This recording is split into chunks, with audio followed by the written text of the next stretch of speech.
Et là, on rebondit pour dire aux jeunes particulièrement et même aux gens de façon générale, même dans les mosquées, attention, ne gâchez pas tout. Quand vous sortez de Salat al-Tarawih et qu'il est très tard, vous savez qu'il est très tard maintenant, Salat al-Tarawih, ça va être à minuit pour certaines villes, un peu moins pour d'autres, et plus tard comme nous ici, c'est presque minuit 20, très très tard. Les gens dorment, les gens travaillent, il y a des voisins. Et le prophète a dit à 3 reprises, comme vous connaissez toutes et tous le hadith par cœur, rapporté par Muslim, Wallahi la yu'min, Wallahi la yu'min, Wallahi la yu'min. À 3 reprises, le prophète jure. Il jure, le prophète, à 3 reprises. Il n'est pas croyant. Il n'est pas croyant. Il n'est pas croyant. Qui c'est cette personne? Jusqu'à ce que tu jures à 3 reprises. Celui qui ne préserve pas son voisin de son propre mal. Du bruit, des insultes, le fait de mal se garer, eh bien sache que le prophète alayhi salam a dit à 3 reprises, il n'est pas, c'est-à-dire il n'a pas complété sa foi, il a un khalal, une déficience grave dans sa foi. Bien qu'il puisse prier toute la nuit, jeûner toute la journée, faire des invocations, lire le Coran, eh bien ça reste quelqu'un qui a une déficience grave dans sa foi.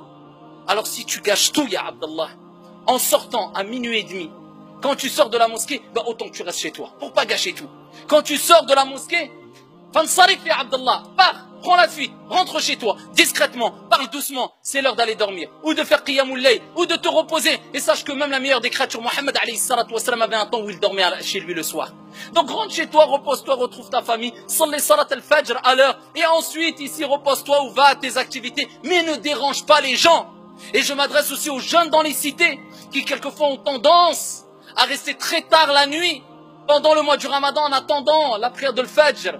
C'est pas pour la prière de l'Fajr, mais pour la plupart, malheureusement, juste pour pouvoir manger encore un peu avant le Fajr. Et ils dérangent tout le monde, wal'iyadu billah, même en dehors du Ramadan, on le voit malheureusement.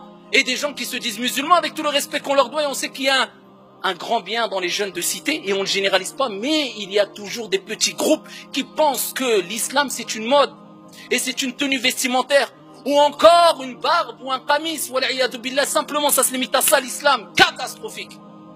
Et le comportement dérapage toute la nuit, jusqu'à ce que des gens, même des musulmans, invoquent contre eux.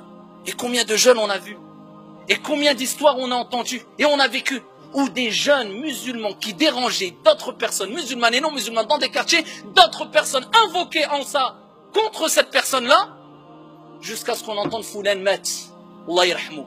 C'est un jeune, 15 ans, 18 ans, 20 ans, met, pourquoi? Et parmi les invocations qui ne sont pas rejetés, da'watul mazloum, celui qui est opprimé, tu lui fais une injustice, tu lui prives de son droit, tu le prives de dormir, de se reposer. Et maintenant on respecte que très peu les parents, je parle des jeunes dans les cités, et on pense que la religion c'est simplement une étiquette. On est loin de cette relation spirituelle qu'avaient les compagnons avec leur Seigneur. L'islam c'est husnul khuluq. Tu n'as pas husnul khuluq, tu n'as que très peu de l'islam. C'est le bon comportement. Tu dégages pas le bon comportement, ne te trompe pas, ya Abdallah, tu n'as que très peu de l'islam.